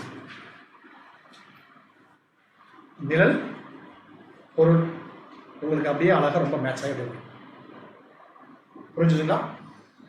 நம்முடைய ஆண்டவராகிய இயேசு கிறிஸ்து 2ஆம் வழியில வந்ததுல அநேக விஷயங்கள் செய்யறார். முதல்ல என்ன செய்யறாருன்னா, அறுவடை தான் செய்யறார். பிரதான அறுவடையாளராக வந்திருக்கிறார். பிரதான அறுவடையாளராக வந்திருக்கிறார். இதை ஒரு பேரபல்ல நம்ம பார்க்கிறோம். எப்படி பார்க்கிறோம்னா, இந்த கலைகளை பற்றி சொல்ல வந்து ஊமையில நம்ம வாசிக்கிறோம். எப்படின்னா, மத்தேயு 13ஆம் அதிகாரத்துல இந்த ஊமை முழுவதும் கொடுக்கப்பட்டிருக்கு. நம்முடைய ஆண்டவர் இயேசு கிறிஸ்து என்ன பண்றாருன்னா, ஜனங்களுக்கு உபதேசமா கொடுத்துட்டு ஊமை 13ஆம் அதிகாரத்துல நம்ம பார்க்கணும். அதுல 13-30 வருஷங்க. மத்தேயு 13ஆம் அதிகாரம் 30ஆம் வசனம். அறுப்பு காலத்தில் நான் அறுக்கிறவர்களை நோக்கி, முதலாவது களைகளை பிடுங்கி அவைகளை சுட்டரிக்கிறதுக்கு கட்டுகளாக கட்டுங்கள், கோதுமையோ என் களஞ்சியத்தில் சேர்த்து வையுங்கள் என்பேன் என்று சொன்னார் என்றார். அன்பான சகோதரர்களே, இப்ப நாம பார்த்த இந்த சம்பவத்தை ஒரு பேரபல்ல நம்ம அப்படியே பார்க்கலாம். நல்ல கவனிங்க. இப்ப நம்ம பார்த்த சம்பவத்தை நம்முடைய ஆண்டவர் இயேசு கிறிஸ்து இந்த 2ஆம் வரியில வந்து அவர் செஞ்சுட்டு இருக்கிற அந்த ஸ்ட்ரேஞ்ச் ஒர்க், நீங்க நல்லா இதை உள்வாங்கிக்கணும். அதை ஒரு அப்படியே இந்த பேரபல்ல கொடுக்கப்பட்டிருக்குது. இதையும் கூட நம்ம பார்க்கணும். சரிங்களா? ரைட். இதுல என்ன இப்போ சொல்லப்பட்டிருக்கிறதுனா, அறுப்பு காலத்தில் நான் அறுக்கிறவர்களை நோக்கி. அறுப்பு காலம் எது? இப்ப நாம வாழ்ந்து கொண்டிருக்கிறது தான் அறுப்பு காலம். சரிங்களா? அறுப்பு உலகத்தின் முடிவு. சரிங்களா? அப்போ ஒரு முடிவு காலத்துல வாழ்ந்து கொண்டிருக்கிறோம், அறுவடையில இருக்கிறோம். இப்போ அறுப்பு காலம் இது. அறுக்கிறவர்களை நோக்கி. யார் அறுக்கிறவர்கள்? நீங்க தான் 1 மணி நேரமா அறுத்துட்டு இருக்கீங்க. நீங்க தான் அறுக்கிறீங்க. அப்படியா? கதிரில அறுக்கிறவர்கள், அறுவடை பணியில் ஈடுபடக்கூடிய அத்தனை யாரு அறுக்கிறவர்கள்? நாம தான். சரிங்களா? வேதமானவர்களாக இருக்கக்கூடிய நாம். முதலாவது ஃபர்ஸ்ட் களைகளை பிடுங்கி அவைகளை சுட்டரிக்கிறதுக்கு கட்டுகளாக கட்டுங்கள். இது மாஸ்டர் பிளான். என்ன மாஸ்டர் பிளான்னா, இப்போ களைகளை தனித்தனியா கட்டணும். ஒர்க்கு இதுதான் பிளான் சொல்லிட்டு இருக்காரு. இப்போ அது எக்ஸிக்யூட் எப்படி நடக்குங்கிறத பார்க்கணும். முதல்ல என்ன பண்ணணும்னா களைகளை கட்டணும். மணிகளை நல்ல கோதுமை மணிகளை களஞ்சியத்தோட சேர்த்து வேற போய் சேரணும். இது வேற போகணும். இது கட்டுகளை கட்டப்படணும். கட்டுகளை கட்டணும். என்னது கட்டுகள் எப்படி கட்டுவாங்க? ஒரு வயல் இருக்கு அப்படின்னா ஒரு ஏக்கரால் இருக்க அத்தனை கலைகள் ஒன்னா கட்டுவாங்க. ஏன்னா ஒரு எப்படி கட்டுவாங்க? அப்படியே கொஞ்சம் கொஞ்சமா கட்ட. எது இது எப்படி பார்க்கலாம்? இந்த கட்டுகள் என்ன? இந்த கட்டுகள் என்னன்னா, இந்த கடைசி காலத்துல நம்முடைய ஆண்டவராகிய இயேசு கிறிஸ்துவின் 2ஆம் வருகையில இன்னைக்கு பாருங்க அநேக கட்டுகள் அங்கங்க உங்களுக்கு தெரியும். சங்கங்கள், இயக்கங்கள், குழுக்கள் எல்லாமே இன்னைக்கு அநேக அப்படியே ஒரு 30 பேர் சேர்ந்து ஒரு சங்கம் ஆரம்பிச்சுவாங்க. ஜாதி சங்கம், மத சங்கம் எல்லாமே இருக்கு. அந்த சாதிக்குள்ள ஒரு 24 குரூப் இருக்கும். அதுக்குள்ள ஒரு சங்கம் இருக்கு. இது இயேசு கிறிஸ்துடைய ஒரு மாஸ்டர் பிளான். முன் எப்போதும் இல்லாத அளவுக்கு இந்த கடைசி காலத்துல இவ்வளவு குழுக்களாக பிரிஞ்சு இருக்கிறாங்க. அது அவங்க பிரிஞ்சு இல்லைங்க. நம்முடைய ஆண்டவராகிய இயேசு கிறிஸ்து என்ன பண்றாருன்னா, அவருடைய ராஜதந்திரம் எல்லாத்தையும் என்ன பண்றாருன்னா கட்டி வைக்கிறார். கட்சிகளா, குழுக்களா நிறைய. இன்னைக்கு பாருங்க எவ்வளவு எல்லாத்துக்கும் சங்கம். வாட்ஸ்அப்ல ஒரு குரூப் வச்சிருந்தா அவங்க ஒரு சங்கம், பேஸ்புக்ல ஒன்று வச்சிருந்தாங்கன்னா அது ஒரு சங்கம். இதுதான் கட்டுகள். ஓகேங்களா? இப்போ கோதுமை மணி என்ன பண்ணாங்கன்னா இதுல இருந்து பிரிச்சு களஞ்சியத்துல போய் சேர்த்தாங்க. கோதுமை மணி நமக்கு தெரியும். இப்போ இந்த பேரலை சொல்லி முடிச்சோன்னு சீசர்களுக்கு ஒரு விஷயம். ஆண்டவரே எல்லாம் போயிட்டாங்க. எல்லாரும் இந்த அவர் பேசணுன்னே சப்ஜெக்ட் முடிச்சோடனே அலையன்ஸ் போயிட்டாங்க. இப்போ சீசர்களுக்கு ஒரே ஒரு இதுன்னா, ஆண்டவரே எனக்கு இந்த பேரபிள் மாத்திரம் நீங்கள் கொஞ்சம் நல்லா விலைக்கு சொல்லுங்க, எனக்கு ஒன்றும் புரியல அப்படின்னு கேட்குறாங்க. சீசர்கள் வாசிங்க 36 மத்தேயு 13ஆம் அதிகாரம் 36 சொல்லு. மத்தேயு 13ஆம் அதிகாரம் 36ஆம் வசனம் முதல். அப்பொழுது இயேசு ஜனங்களை அனுப்பிவிட்டு வீட்டுக்கு போனார். அவருடைய சீஷர்கள் அவரிடத்தில் வந்து நிலத்தின் களைகளை பற்றிய ஊமையை எங்களுக்கு வெளிப்படுத்த வேண்டும் என்று கேட்டார்கள். இப்ப என்னன்னா, இது ஒரு அருமையான குணலட்சணங்க. சீஷர்களுக்கு இருந்த ஒரு நல்ல குணலட்சணம். இது தேவனுடைய பிள்ளைகளுடைய அருமையான குணலட்சணம். ஒரு விஷயம் புரியலன்னா கட்டாயம் என்ன பண்ணலாம், அதை விளங்கிக் கொள்றதுக்காக அது புரியுற வரைக்கும் நம்ம என்ன பண்ணலாம்னா அதை கிளாரிஃபை பண்ணிக்கணும். தவறா புரிந்து கொள்றதே இருக்கவே விடாது. சரிங்களா? ஓகே. இப்போ இந்த மாதிரி கேட்குறாங்க. அது அவர் என்ன பண்றாருன்னா இந்த பேரபிளை வந்து அவங்களுக்கு விளக்கி சொல்றார். நல்ல விதையை விதைக்கிறவன் மனுஷகுமாரன். அந்த விதை விதைக்கிறவும் இதுக்கு முன்னாடி படிச்சிருப்போம். ஓகேங்களா? இப்போ அப்படியே அடுத்தது ஒவ்வொன்றையும் அப்படியே அவர் என்ன பண்றாருன்னா விளக்கி சொல்றாரு. வாசிங்க தொடர்ந்து. 37ஆம் வசனம். அவர் பிரதியுத்தரமாக நல்ல விதையை விதைக்கிறவன் மனுஷகுமாரன், நிலம் உலகம், நல்ல விதை ராஜ்யத்தின் புத்திரர், களைகள் பொல்லாங்கனுடைய புத்திரர், அவைகளை விதைக்கிற சத்துரு பிசாசு, அறுப்பு உலகத்தின் முடிவு, அறுக்கிறவர்கள் தேவதூதர்கள். ஆதலால் களைகளை சேர்த்து அக்னியால் சுட்டரிக்கிறது போல இவ்வுலகத்தின் முடிவிலே நடக்கும். ஒரு அறுவடை எப்படி நடக்குது, யார் என்ன, நம்ம அனைவரை படிச்சதுனால நம்ம வந்து கொஞ்சம் ஸ்பீடா போறோம். ஓகேங்களா? இப்ப எல்லா காரியத்தையும் அவர் இதுதான் களைகள் யாருங்க? ரெண்டே விஷயம் தான். நல்ல மணிகள் ராஜ்யத்தின் புத்திரன். களைகள் பொல்லாங்கனுடைய புத்திரன். பொல்லாங்கன் யார்? சாத்தானுடைய புத்திரன். தேவனுடைய புத்திரன், சாத்தானுடைய புத்திரன். களைகள் கோதுமை மணிகள். இப்போ என்ன பண்றாங்கன்னா களைகளை கட்டுறாங்க, கோதுமை மணிகளை களஞ்சியத்தில் சேர்க்கிறாங்க. இதுதான் அறுவடை. சரிங்களா? அடுத்தது அப்படியே அடுத்தது வாசிங்க. 41 வாசி முடிச்சிருங்க. 41ஆம் வசனம். மனுஷகுமாரன் தம்முடைய தூதர்களை அனுப்புவார். அவர்கள் அவருடைய ராஜ்யத்தில் இருக்கிற சகல இடர்களையும் அக்கிரமம் செய்கிறவர்களையும் சேர்த்து அவர்களை அக்கினி சூளையிலே போடுவார்கள். இப்போ என்ன ஒரு விஷயம்னா, இதுதான் எப்படின்னா, இங்க களைகளை எல்லாம் சேர்த்து கட்டிட்டு இந்த அக்கிரமம் செய்யற அக்கிரமக்காரர்கள் எல்லோரையும் என்ன பண்றாருன்னா அக்னியில சுட்டி இருக்கிறார். அடுத்து அப்படி தொடர்ந்து வாசிங்க. அங்கே அழுகையும் பற்கடிப்பும் உண்டாயிருக்கும். அப்பொழுது நீதிமான்கள் தங்கள் பிதாவின் ராஜ்யத்திலே சூரியனை போல பிரகாசிப்பார்கள். கேட்கிறதற்கு காது உள்ளவன் கேட்க கடவன். நீதிமான்கள் பிதாவின் ராஜ்யத்துல எப்படி பிரகாசிப்பாங்கன்னா சூரியனை போல சூரியன் மாதிரி பிரகாசிக்குவாங்க. சூரியன் நம்முடைய ஆண்டவராகிய இயேசு கிறிஸ்து சூரியனை போல, இயேசு கிறிஸ்து ஒத்த ஒரே மாதிரி இயேசு கிறிஸ்துடைய சாயலை பெற்ற சபையை வகுப்பார். அவங்க எப்படி பிரகாசிக்கிறாங்க அப்படின்னா சூரியனை போல பிரகாசிக்கிறாங்க. காதுள்ளவன் கேட்க கடவுள் அப்படி சொல்லி முடிச்சிட்டோம். அன்பான சகோதரர்களே, இந்த ஒரு காரியத்தை நம்ம பார்க்கும்போது இங்க என்ன அப்படின்னா இங்க ஒரு அருமையான ஒரு அறுவடை பணி நடந்துட்டு இருக்குது. காரணம் என்னன்னா இது அறுப்பு உலகத்தின் முடிவு. உலகத்தின் முடிவுங்கிறத ஒரு யுகத்தின் முடிவு. என்ன யுகம்? சுவிசேஷ யுகம். நீங்க நல்லா பாருங்க, நம்முடைய சார்ட், தேவனுடைய தெய்வீக திட்டம் இருக்கு இல்லைங்களா? நீங்க சார்ட்ல நீங்க எங்க பார்த்தாலும் ஒரு யுகம் இருக்கும். அப்படியே வட்டத்துக்குள்ள வட்ட வட்டமா இருக்கு. கரெக்டுங்களா? உலகம், முதலாம் உலகம், அப்புறம் இரண்டாம் உலகம், அப்புறம் மூன்றாம் உலகம். முதலாம் உலகத்துக்குள்ள ஒரு அப்படியே அது ஒரு உலகம் முடியுது. அங்க ஒரு அறுவடை இருக்கு. முதலாம் உலகத்துடைய அறுவடையில் யார் வந்தா? 8 பேர் மாத்திரம் காக்கப்பட்டாங்க. கரெக்டுங்களா? நோவாவும் நோவாவுடைய குடும்பம். கரெக்டா ஒரு யுகம் முடியும் போது, ஒரு உலகம் முடியும் போது ஒரு அறுவடை நடக்கும். அடுத்து என்ன யுகம் வருதுங்க? யூத யுகம். யூத யுகம் முடியும் போது அங்க ஒரு ஈல்டு. யாருங்க? யூத யுகத்துல அங்க ஒரு 12 பேர் வர்றாங்க. சார், முற்பிதாக்கள் யுகம் இருக்குதுங்களா? அங்க யார் வர்றா? அங்க வந்து ஒரு இஸ்ரேல் ஜனங்க, இஸ்ரேல் புத்திரர்கள் 12 பேர். அப்படி அவங்கள வச்சுதான் நான் தேவன திட்டம் நகரதுன்னு சொன்னாங்க. அடுத்தது வந்தாங்க என்னதுங்க? யூத யுகம். யூத யுகத்துல யார் வந்தாங்க? அதனுடைய ஒரு முடிவுல என்ன நினைச்சு அப்போஸ்தலர்கள் அறுவடையில் வந்தாங்க. அடுத்து சுவிசேஷ யுகம். அங்க யார் வர்றோம்? நாம எல்லோரும் வரோம். அப்போ ஒரு யுகம் முடியும் போது அங்க ஒரு அறுவடை வரும். அதான் சொல்றாங்க அறுப்பு உலகத்தின் முடிவு. இப்ப நம்ம அறுப்பு காலத்துல இருக்கிறோம் அப்படின்னு சொன்னா ஒரு முடிவு காலத்துல இருக்கிறோமா இல்லையா? சரி, அப்ப இந்த முடிவு காலத்துல அறுவடைக்குள்ள நாம இருக்கிறோம்.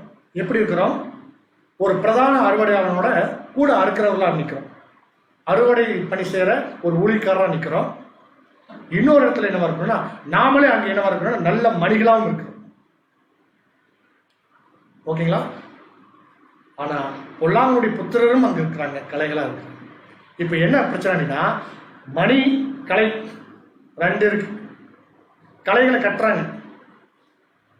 ஆனா அந்த கலைகள் என்ன நினைச்சுக்க அப்படின்னா நான் ஸ்பெஷல் நினைச்சுக்க, நான் கரெக்டா இருக்கிறேன், நான் தான் மணி நினைச்சுக்கிறது.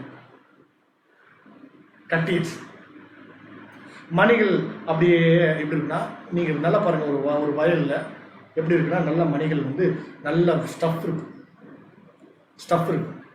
அப்படியே அந்த பாரம் வளர வளர அப்படி பாரம் தாங்காம அப்படியே வளர வளர அப்படி சாஞ்சிருக்கு. இந்த காட்சி நீங்க பார்த்தது கட்டாயமா பார்க்கணும். இப்பெல்லாம் குட்டை பயிராகி போச்சுங்க. அதனால வரதே கெட்ட காலத்து தான் பயிர் இருக்கு. இதெல்லாம் வந்து உண்மையா ஒரு நல்ல தாள் நல்லா அப்படி தலை உயரத்துக்கு வளர்ந்துருக்கு. அறுப்பாங்க அப்படியே வளர்ந்துருக்கு. கலைகள் மாத்திரம் அப்படியே நிற்கும் பயங்கரமா. ஆனா அந்த கலைகளுக்கு என்ன நினைப்பு இருக்குன்னா நாம தான் நல்ல மணின்னு நினைச்சுக்கணும். அதை கட்டும் போது அது நினைச்சுன்னா நாம செலக்ட் ஆகிட்டு நினைச்சுக்கணும்.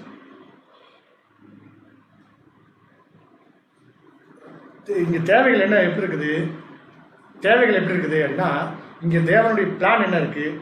இந்த நம்ம ராஜாவுடைய தந்திரம் என்ன இருக்குது அப்படின்னா இந்த கலைகளை எல்லாத்தையும் அப்படியே சுத்தி கட்டுறது. எதுக்கு? சுட்டரிக்கிறதுக்கு. மணிகள் கலைஞ்சிட்டு.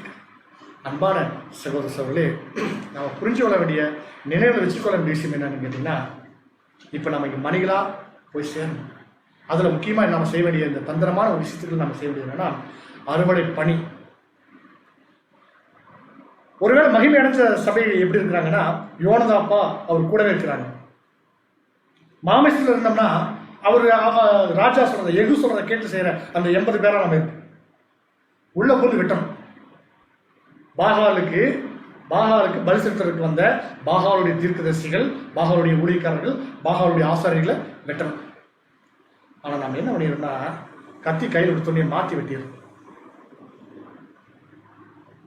அப்படின்னா மாத்தி வெட்டுறோம்னா என்ன அர்த்தம்? எகு சொல்றதை கேட்கலன்னு அர்த்தம். எங்க வெட்ட சொல்றாரு? யாரை வெட்ட சொல்றாரு? ஆகாருடைய தீர்க்கதரிசி. ஆனா கத்தி பிடிக்க தெரியாத ஆளு, கத்தியை கரெக்டா பிடிக்க தெரியாத ஆளு யாரை வெட்டுறாங்க? கர்த்தருடைய ஊழியக்காரர், கர்த்தருடைய தீர்க்கதரிசி வெட்டிடுறாங்க. என்ன பெஸ்ட் டீம் அப்படின்னு சொல்லி செலக்ட் பண்ணி கொண்டாந்து வச்சா யாரை வெட்டணும்னு தெரியல, எப்படி வெட்டணும்னு தெரியல, கத்தியை ஹேண்டில் பண்ணி பழக்கமே இல்லை, பட்டயத்தை கையாளாத நல்ல ஒரு போர்ச்சியாக இருக்க முடியுமா? கத்தி கரெக்டாக பிடிக்க தெரியாத ஆளுங்க வெட்டுறதுக்கு போக முடியுமா? பாருங்க, நீங்க இந்த பிக்சர்ல பார்த்துட்டு இருக்கிற மாதிரி அறுவடை பணிக்கு அறுக்கிற வேலை செய்யறாங்க, அறுக்கவே தெரியாத ஆள் இல்லை. ஒரு பழமொழி சொல்லுவாங்க, அறுக்க மாட்டவங்க கையில 1008 அருவான்னு சொல்லுவாங்களா?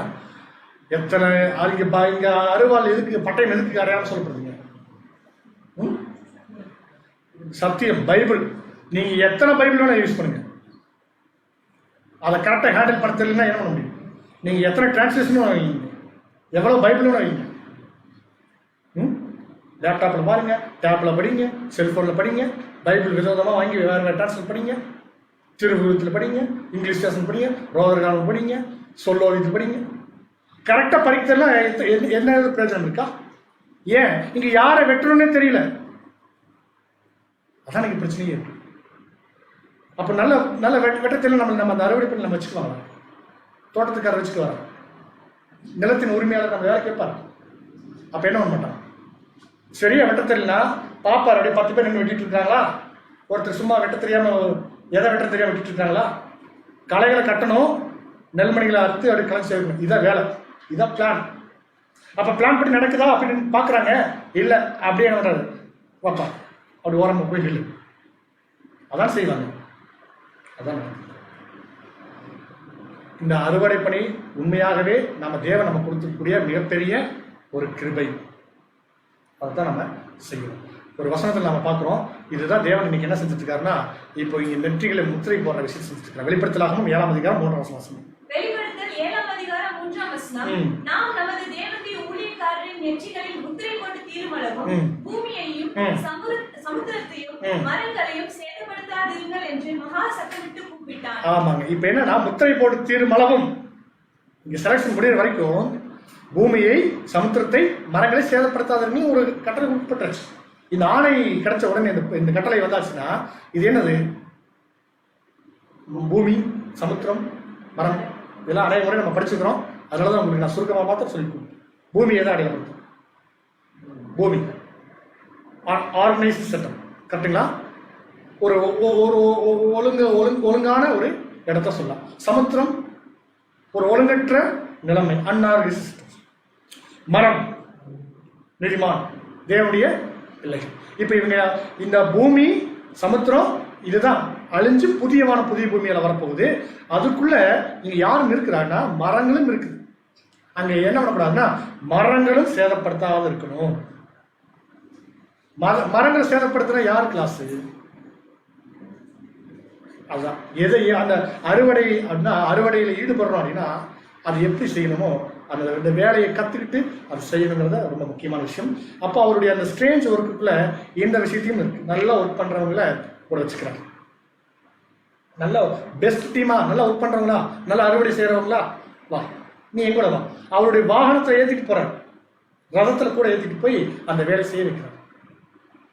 அன்பான சகோதரர்களே, உண்மையாகவே இந்த அறுவடை பணி தேவன் நம்ம கொடுத்துக்கிற மிகப்பெரிய ஒரு கிருபை.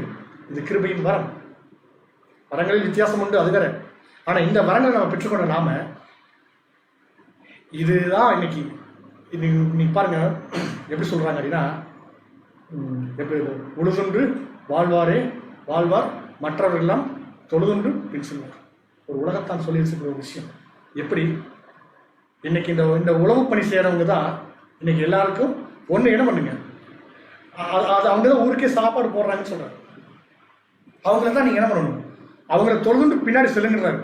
அவங்க பின்னாடி ஒண்ணு நீ அந்த வேலை செய்ய, ஒண்ணு விவசாயம் செய்ய, இல்லைன்னா விவசாயம் செய்யறவங்களை நீ தொழுதுண்டு அவங்க பின்னாடி போகிறாங்க. இதுதான் அவங்களே வந்து எப்படி இது வந்து ஒரு கனம் உள்ள ஒரு வேலையா அவங்க வச்சுக்கிறாங்க உலகத்தான் கூட. ஆனா நாம இன்னைக்கு என்னன்னா ஒரு ஆவிக்குரிய ஒரு விவசாயிகளா இருக்கிறோம், விவசாயம் பண்ணிட்டு இருக்கோம். உண்மையா இல்லைங்களா? நம்ம என்ன பண்ண போறோம்? நிலத்தை பார்க்குறோம், நிலத்தை வந்து பண்படுத்துறோம், அதை உழுகுறோம், விவசாயம் பண்றோம், நீர் பாய்ச்சுறோம், உரம் போடுறோம், நல்லா விளையுது. அந்த நல்லா விளைஞ்சு வரும்போது அதை பாதுகாக்கிறோம். அப்புறம் அதை ஏற்ற காலத்தில் அதை அறுவடை செய்கிறோம், அதை கொண்டு களைஞ்சு சேர்த்துறோம். இது உன்னதமான ஒரு வேலை. இந்த வேலையில் நம்ம எப்படி செய்யணும்னா கரெக்டாக செய்யணும், ரொம்ப ரொம்ப கவனத்தோடு செய்யணும். காரணம், இது ஒரு தந்திரமாக செய்கிற ஒரு வேலை. ஒரு மாஸ்டர் பிளான் போட்டு கொடுத்துருக்கிறார். மாஸ்டர் பிளான் ஒருத்தர் கூட நம்ம ஒரு டீம்ல இருக்கிறோம் அப்படின்னா அந்த பிளான் சொதப்பினா எப்படி இருக்கும்? கூட ஒரு ஒரு ஒரு ராஜதந்திரத்துல ஈடுபடுறது எப்படி இருக்கு? யார் இருக்கணும்? ராஜாக்களுக்கு மாத்திரமே தெரிஞ்ச அந்த ராஜதந்திரத்தை இன்னைக்கு நமக்கு சொல்லித்தராங்க. கரெக்டுங்களா? ஒரு ராஜதந்திரத்தை இங்கே செயல்படுத்தக்கூடிய பிள்ளைகளா நம்ம இந்த பூமியில இருக்கிறோம். அப்போ அந்த தந்திரமுள்ள ஒரு வேலையில் அந்த ஸ்ட்ரேஞ்ச் ஒர்க் செஞ்சுட்டு இருக்கு. தந்திரம் இங்க என்ன பண்ணக்கூடாது, கொஞ்சம் கூட கடுகளவோட வெளியே போகக்கூடாது. கரெக்டாக அந்த பிளானை நம்ம எக்ஸிக்யூட் பண்ணது செய்யணும். அன்பான சகோதரர்களே, நம்முடைய ஆண்டவராகிய இயேசு கிறிஸ்து 2ஆம் வருகையில் வந்து அநேக காரியங்களை செஞ்சுட்டு இருக்கிறாங்க. நிறைய வினோதமான விஷயங்கள் இருக்குது. இப்போ பாருங்க, இந்த COVID-19 கூட ஒரு வினோதமான வேலை தான். இன்னைக்கு நிறைய வேத மாணவர்கள், வேத ஆராய்ச்சியாளர்கள் இன்னைக்கு என்ன பண்ணிட்டு இருக்காங்கன்னா, பைபிள் சொல்ற ரிசர்ச் ஸ்காலர்ஸ் எல்லோருமே இந்த சம்பவத்தை நல்லா உள்வாங்கி நல்லா உன்னிப்பாக கவனிச்சுட்டு பண்ணிட்டு இருக்காங்க. அடுத்து என்ன நடக்க போகுது, நடந்துட்டு இருக்க சம்பவங்களுக்கும் தேவனுடைய திட்டத்தோட அதை கணிச்சிட்டு இருக்காங்க. மிகப்பெரிய ஒரு ஆராய்ச்சி போயிட்டு இருக்கு. இது கூட வந்து தேவனுடைய திட்டத்துல இது ஒரு முக்கியமான ஒரு பங்கா இருக்கு. தேவனுடைய சித்தம் தான் இனி வரக்கூடிய நாட்கள்ல அடுத்த ஒரு வினோதமான காரியங்கள், அதுல வந்து இந்த COVID-19 ஒரு முக்கியமான சம்பவம், அது இது மூலமா அடுத்து என்ன நடக்க போகுது, வாட் நெக்ஸ்ட் அப்படிங்கிற ஒரு விஷயத்தோட இருக்கு. அதே போல நம்ம வந்து தேவனுடைய சித்தம் தான் நம்ம இனி வரக்கூடிய நாட்கள்ல நம்ம சகோதர வாயிலாக தேவன் நமக்கு வெளிப்படுத்துவார் அப்படிங்கிறதோட நம்ம இதை பார்த்து நம்ம நிறைவு செய்யலாம். பொறுமையோடு கேட்ட மனிதர் தேவன் தாமே ஆசீர்வதித்து வழிநடத்துவார். ஆமென்.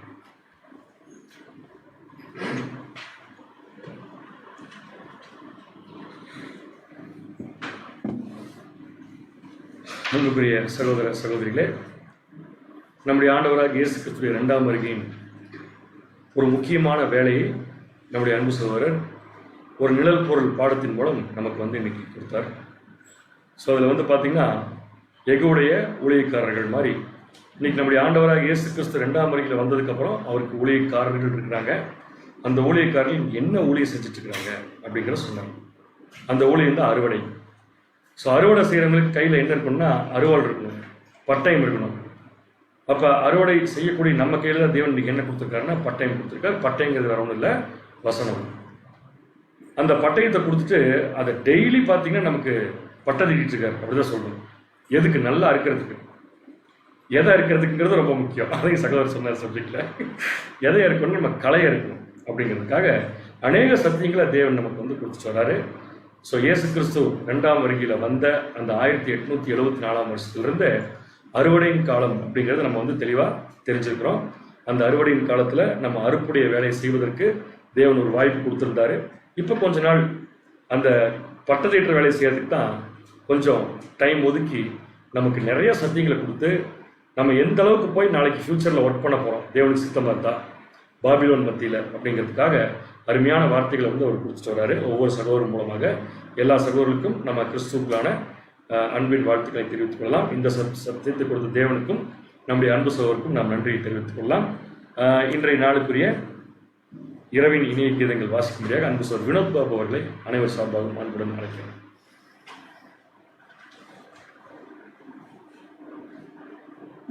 இன்றைய நாளுக்கான இரவின் இனிய கீதங்கள் ஜூலை 5ஆம் தேதி. சங்கீதங்கள் புஸ்தகம் 121 4ஆம் வசனம். இதோ இஸ்ரவேலை காக்கிறவர் உறங்குவதும் இல்லை தூங்குவதும் இல்லை. இதற்கான விளக்கம்: என்றும் கைவிடாத தேவனுடைய செயல்களை ஒரு கணம் எண்ணி பார்ப்போமாக. எப்பொழுதுமே தவறாத அவருடைய நியாய தீர்ப்புகளையும் ஒரு காலம் தோல்வியுறாத நித்திய வாழ்வுக்குரிய ஞானமான திட்டங்களையும் யுகா யுகமாக மனுக்குலம் பிழைத்திருக்கவும் தலைத்து செலுத்திருக்கவும் தவறாக எதிர்த்து எந்த சக்தியாயினும் அவற்றை முறியடிக்க தேவ வல்லமையும் தன்னுடைய மகத்தான திட்டத்தையும் நிறைவேற்ற எல்லாவற்றையும் எக்காலத்திலும் இடைவிடாமல் கண்காணித்து பாதுகாக்கின்ற பராமரிப்பையும் எப்பொழுதும் திறந்திருக்கிற காதுகளையும் இமைக்காத கண்களையும் உடைய தேவ செயலை எண்ணி எண்ணி தியானிப்போமாக. இவ்வுலகின் கவலைகள் தேவைகள் எல்லாவற்றையும் அவருக்கு ஒப்புவித்து விட்டு வர இருக்கின்ற அவருடைய ராஜ்யத்தை தியானிக்கையில் அவருடைய குமாரனுடைய திவ்ய ஆசீர்வாதங்களும் திவ்ய சுபாவமும் படிப்படியாக நம்மை வந்து அடையும் என்பதே. ஆமென். நாம் அனைவரும் எழுந்து நின்று ஜெபம் செய்வோம். வானாதி வானங்களில் வீற்றிருந்து நமது பாதப்படியாகிய பூமியில் உள்ள மனுமக்களாக எங்களை கண்ணோக்கி பார்த்து இரக்கத்தோடும் சத்தியத்தோடும் சமாதானத்தோடும் சகோதர அன்போடும் வழிநடத்தி வரும் அன்பான பரம தகப்பனே, இந்த நாளுக்காகவும் நாங்கள் அனைவரும் சேர்ந்து நன்றி செலுத்துகிறோம் தகப்பனே. கடந்த வந்த நாட்களுக்காகவும் உமக்கு நன்றி செலுத்துகிறோம். ஒவ்வொரு நாளும் விசேஷமாக எங்களை பாதுகாத்து பராமரித்து யாருக்கும் கிடைக்காத இந்த சத்தியத்தின் மூலம் ஒவ்வொரு நாளும் எங்களை போஷிப்பித்து தேவனுடைய நல்ல கிரியைகளை இந்த பூமியில் செய்வதற்கு தேவையான பரிசுத்த ஆவியும் தந்து ஒவ்வொரு நாளும் வழிநடத்தி வந்திருக்கிறீர் தகப்பனே. இனி வரக்கூடிய காலங்களிலும் கூட எந்த விதத்தில் நீர் எங்களை எடுத்து உபயோகப்படுத்த சித்தமாக இருக்கிறீரோ அதுக்கு முழு மனதாய் நாங்கள் எங்களை ஒப்புக் கொடுத்து எங்கள் மனதை புதிதாக்கி உமக்கென்று உத்தமமாக ஊழியம் செய்வதற்கு நல்ல வாய்ப்பை நல்ல மனப்பக்குவத்தையும் தேவரில் தர வேண்டும் என்று உம்மிடத்தில் நாங்கள் கெஞ்சுகிறோம் தகப்பனே. எல்லாவற்றுக்கும் மேலாக நாங்கள் தெரிந்தோ தெரியாமலோ செய்யக்கூடிய அனைத்து விதமான பாவங்களுக்காகவும் தேவரில் தாமே நீர் எங்களுக்காக இறங்கி உம்முடைய ஒரே பேரான குமாரனாகிய எங்கள் ஆண்டவராக இயேசு கிறிஸ்துவையும் எங்களுக்கென்று நீர் பலியாக ஒப்புக் கொடுத்திருக்கிறீர் தகப்பனே. தேவரே, அவருடைய ஈடுபலியை நாங்கள் ருசித்த பிள்ளைகளாக இந்த பூமியில் வாழக்கூடிய ஒவ்வொரு நாட்களும் அதை மறுதளிக்காமல் நீர் எதிர்பார்க்கக்கூடிய காரியத்தை இந்த பூமியில் செய்து உம்முடைய நாமத்தை எந்த விதத்தில் மகிமைப்படுத்த வேண்டுமோ அதற்குரிய காரியங்களை நாங்கள் செய்ய எங்களுக்கு தேவையான ஞானத்தை ஒவ்வொரு நாளும் தேவன் தாமே தர வேண்டும் என்று உம்மிடத்தில் கெஞ்சுகிறோம் தகப்பனே. இந்த நாளிலும் கூட காலை முதல் இந்த நேரம் வரையிலும் நாங்கள் சிந்தித்த காரியங்கள், நாங்கள் கேட்ட சத்தியங்கள் எல்லாவற்றையும் நீர் எங்களுக்கு கிருபையாய் கொடுத்திருக்கிறீர் என்பதை உணர்ந்து அதை ஏற்ற காலத்தில் எங்களுக்கு வாய்ப்பு வரும்போது நாங்கள் கிரியைகள் மூலம் அதை வெளிக்காட்ட எங்களுக்கு தேவையான தைரியத்தையும் ஞானத்தையும் தேவரில் தாமே தர வேண்டும் என்று உம்மிடத்தில் கெஞ்சுகிறோம் தகப்பனே. தேவரில் இதோ வரக்கூடிய ஒவ்வொரு நாட்களும் கொடிய நாட்களாக இருக்கிறதுனால் நாங்கள் எப்படி செய்ய வேண்டும், என்ன செய்ய வேண்டும் என்பதை எங்களை உணர்த்தி சத்தியத்தின் மூலம் எங்களை போஷித்து வழிநடத்த வேண்டும் என்று கெஞ்சுகிறோம். எந்த விதத்திலும் இந்த சத்தியமானது தடைப்பட்டு போய்விடாதபடிக்கு நாங்கள் எங்கிருந்தாலும் சத்தியத்தை கேட்டு பயன்பெறுவதற்கு தேவையான சூழ்நிலைகளை ஒவ்வொரு சகோதரனுக்கும் சகோதரிக்கும் தேவரில் தாமே கொடுக்க வேண்டும் என்றும் உம்மிடத்தில் கெஞ்சுகிறோம். தேவரில் தொடர்ந்து எங்கள் வாழ்க்கையை உங்கள் பாதத்தில் அர்ப்பணிக்கிறோம். நீர் எந்த வழியில் எடுத்து நடத்த சித்தமாக இருக்கிறீரோ அதற்கு ஒப்புக் கொடுக்கிறோம் தகப்பனே. இந்த மன்றாட்டுக்களை எல்லாம் எங்கள் ஆண்டவரும் இரட்சகரும் மனுக்குலத்தின் மீட்பருமா இருக்கிற இயேசு கிறிஸ்துவின் இனிய நாமத்தில் உமது கிருபை நிறைந்த பொற்பாதம் பணிந்து கெஞ்சி மன்றாடுகிறோம் எங்கள் ஜீவனுள்ள நல்ல தந்தையே. அன்புக்குரிய சகோதர சகோதரிகளே, நாம் ஒவ்வொரு நாளும் மாலை 7:15 வேத வாக்கியங்களையும் வேத வசனங்களையும் ஒவ்வொரு சகோதரர் வாயிலாக நாம் கேட்டு வருகிறோம். தொடர்ந்து ஒவ்வொரு நாட்களும் நாம் சத்தியத்தோடு இணைந்திருப்போம். மீண்டும் நாளை மாலை 7:15 நாம் சத்தியத்தோடு சந்திப்போம். தேவன் நம் அனைவரையும் ஆசீர்வதித்து வழிநடத்துவாராக. ஆமென்.